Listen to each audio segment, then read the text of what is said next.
My name is Tiffany Stone. I'm 48 years old and work as an accountant for an air conditioning company. At home, I live with my husband, Edward, and my mother-in-law. We have no children. Edward and I met years ago when he joined the real estate development company where I worked. Right from the start, he seemed like one of those charming, modern men, popular with both the female staff and the older senior employees. But something about him didn't feel quite right. One day, Edward confided that the other accounting staff felt distant and unapproachable. "But Tiffany, there's something warm about you," he said with a gentle smile, handing over a stack of files. That small, sincere gesture warmed my heart. However, despite his apologies, Edward's work often had mistakes, and he'd always hand it in just before the deadline. I started working late to fix these errors, sometimes wondering if he was naive or if this was some clever tactic to push his workload onto me. Outwardly, I maintained a friendly smile, but inside, I felt uneasy. Then one day, after several late nights, I found myself dizzy and exhausted on a packed commuter train. I barely made it to the station before collapsing onto a bench, unable to move. Edward happened to see me and, without concern for his freshly pressed suit, carried me to the medical room. After resting, I called my boss, who insisted I go home, and Edward volunteered to accompany me, ensuring I got home safely. That Friday, I offered to treat him to dinner as a thank you. He grinned and said, "How about we split it? I'm a bit short on cash." I laughed, agreeing. What I thought would be a one-time dinner soon became a routine, and before long, people started noticing us together. I denied any romantic involvement, but Edward, always carefree, didn't seem to mind. 2 years later, he proposed, saying marriage would make everyone more comfortable since we were already seen as a couple. After we married, Edward encouraged me to leave my job, suggesting I focus on raising a family, especially with his mother's growing hope for grandchildren. I felt torn about leaving my career, but thinking of our future, agreed. We moved into his family home to save on rent, and I adjusted to a new role as a housewife. Initially, my mother-in-law was respectful of our space, but her close relationship with Edward's sister, Amy, started to weigh on me. Amy worked for a major company, living a comfortable life in a spacious condo, and often relied on her mother for help with household chores. My mother-in-law treated Amy like a precious gem and never hesitated to answer her calls for help. Once in a while, I would be asked to assist as well, thinking it was just part of family life. One day, Amy and my mother-in-law planned a vacation and asked me to keep an eye on Amy's condo and manage her husband's meals. "Please make sure to chill Nathan's favorite Belgian beer in the fridge," Amy instructed. I agreed, but soon found myself on a wild goose chase, scouring store after store for the rare brand. Hours passed, and I was exhausted by the time I finally tracked it down in a department store miles away. When I returned to the condo, I was shocked to find Nathan sitting on the couch looking at me in confusion. "Who are you?" he asked, baffled. My wife said she'd hired a professional cleaner. Feeling embarrassed, I explained, but Nathan looked troubled. He revealed that he had planned to bring his own mother to live with them for support. However, Amy had persuaded him to let her mother help out instead. When Nathan discovered that Amy was secretly using the household funds for luxuries, he was furious.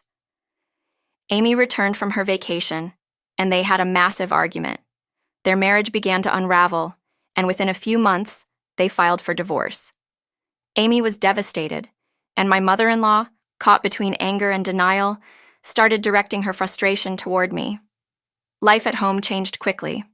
My mother-in-law, once relatively distant, became critical of me, making sharp comments about my childlessness. "I always wanted a grandchild," she said coldly one evening, "but it would have been hard to love a child from someone like you." Edward, who once supported me, now turned cold. One evening, he looked at me with disdain and said, "It's too late to regret things now, Tiffany. Why couldn't you have managed things better?" I realized then, painfully, that I had no ally left in this house. With the family turning against me, I felt trapped. But instead of despairing, I began to plan my escape. I reached out to a former colleague and found a part-time accounting job. To avoid suspicion, I told Edward I wanted to help with household finances. Reluctantly, he agreed, and within a few years, I secured a full-time position, climbing my way back up in my career.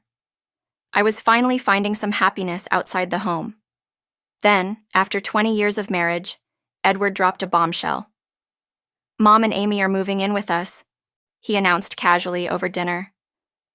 Amy had been struggling after her divorce, and now, needing to recover, she wanted to return to her childhood home. My mother-in-law added, "It's best for family to stay together.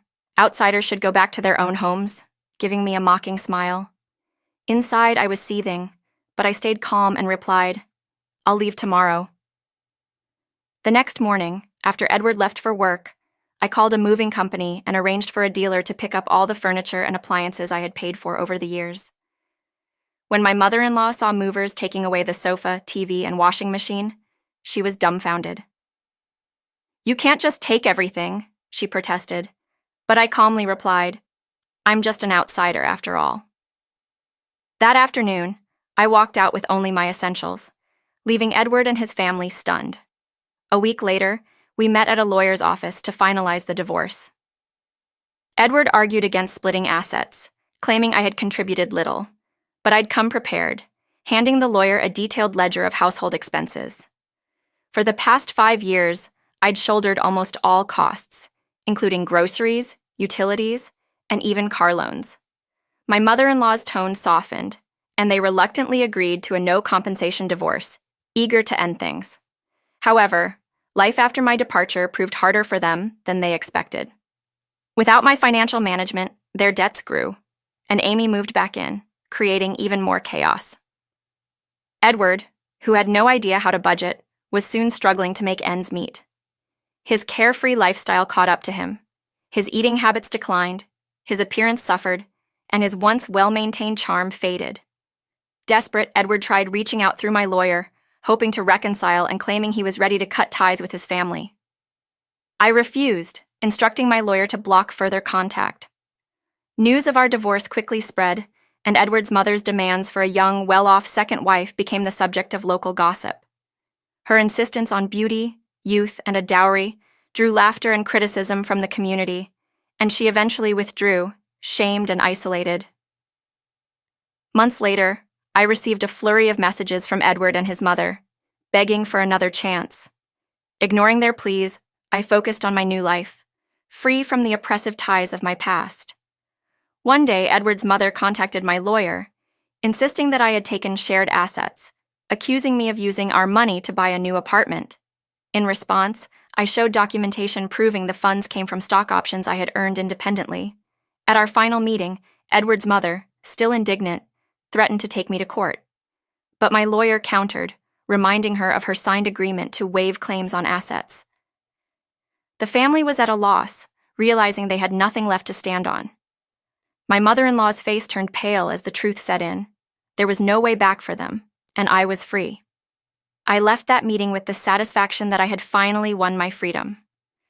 For the first time, I felt like I was living on my own terms, no longer bound by the expectations of others. Edward and his family faded into the past as I moved forward, ready to embrace a life that was mine alone.